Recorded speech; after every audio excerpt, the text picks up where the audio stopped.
Bismillahirrahmanirrahim. Nahmaduhu nusalli ala rasulil karim amma ba'd. Hadrat Atta' bin Abi Rabah rahmatullahi berkata, telah sampai kepadaku bahawa Rasulullah SAW bersabda, sesiapa yang membaca surah Yasin pada permulaan hari, maka segala hajatnya akan ditunaikan.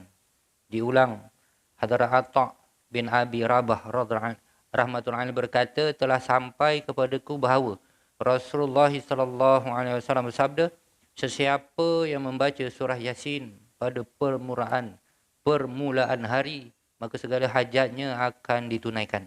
Hadis riwayat Dairami. Keterangan. Kelebihan-kelebihan surah Yasin juga banyak disebut dalam hadis-hadis. Adalah diriwayatkan dalam sebuah hadis. Segala sesuatu mempunyai hati. Dan hati bagi Al-Quran ialah surah Yasin. Sesiapa yang membaca surah Yasin, Allah Subhanahu Wa Taala akan menuliskan pahala baginya seumpama dia membaca seluruh Al-Quran sebanyak 10 kali. Menurut sebuah hadis yang lain, Allah Subhanahu Wa Taala membacakan surah Toha dan surah Yasin 1000 tahun sebelum menciptakan langit dan bumi. Apabila para malaikat mendengarkan keadaan ini, mereka berkata, bertualah umat yang akan diturunkan Al-Quran ke atas mereka. Bertualah hati-hati yang akan memikul Al-Quran, yakni yang akan menghafalnya.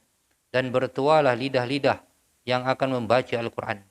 Diriwayatkan dalam satu hadis, sesiapa membaca surah Yasin semata-mata kerana Allah Ta'ala, segala dosanya yang dahulu akan diampunkan. Oleh itu, bacalah surah ini untuk orang yang telah mati. Mengikut sebuah hadis dalam kitab Taurat, surah Yasin dinamakan Mut'imah, iaitu pemberi nikmat. Kerana surah itu membawa kebaikan kepada pembaca surah itu dalam kehidupan dunia dan juga akhirat. Ia juga menghindarkan penderitaan di dunia dan di akhirat dan menjauhkan kedahsyatan dalam kehidupan akhirat. Surah ini juga dikenali sebagai Rafi'ah Khafidah, iaitu yang mengangkat darjat orang yang beriman dan merendahkan darjat orang kafir. Menurut satu riwayat, Rasulullah SAW bersabda, hatiku menghendaki supaya surah Yasin berada dalam setiap hati umatku. Mengikut sebuah hadis yang lain, jika seorang itu membaca surah Yasin pada setiap malam dan kemudiannya mati, maka dia akan mati sebagai syahid. Diriwayatkan dalam hadis yang lain, sesiapa membaca surah Yasin, maka dosanya akan diampunkan. Siapa saja yang membaca surah ini semasa kelaparan, akan dihilangkan kelaparannya itu. Sesiapa membaca surah ini ketika sesat jalan, akan menjumpai semula jalannya. Sesiapa membaca surah ini kerana kehilangan binatang tunggangannya, akan menjumpai semula binatang itu.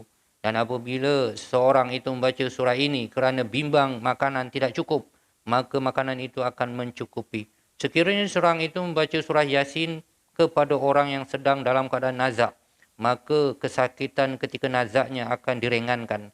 Jika seorang itu membaca surah ini ke atas wanita yang menghadapi kesukaran semasa melahirkan anak, maka akan dimudahkan kelahiran bayinya. Hadrat Mukri rahmatullahi berkata, sekiranya surah Yasin dibaca oleh seseorang yang takutkan pemerintah atau musuh, maka ketakutan itu akan hilang. Menurut satu hadis yang lain, jika seseorang membaca surah Yasin dan surah As-Saffat pada hari Jumaat dan memohon kepada Allah Subhanahu Wa Taala sesuatu, maka doanya akan diterima. Kebanyakan bahan yang dinukilkan di sini dipetik daripada kitab Mazakhirul Haqq. Alhamdulillah, semoga begitu dengar, samalah begitu ambil iktibar, amalan sampai insyaAllah.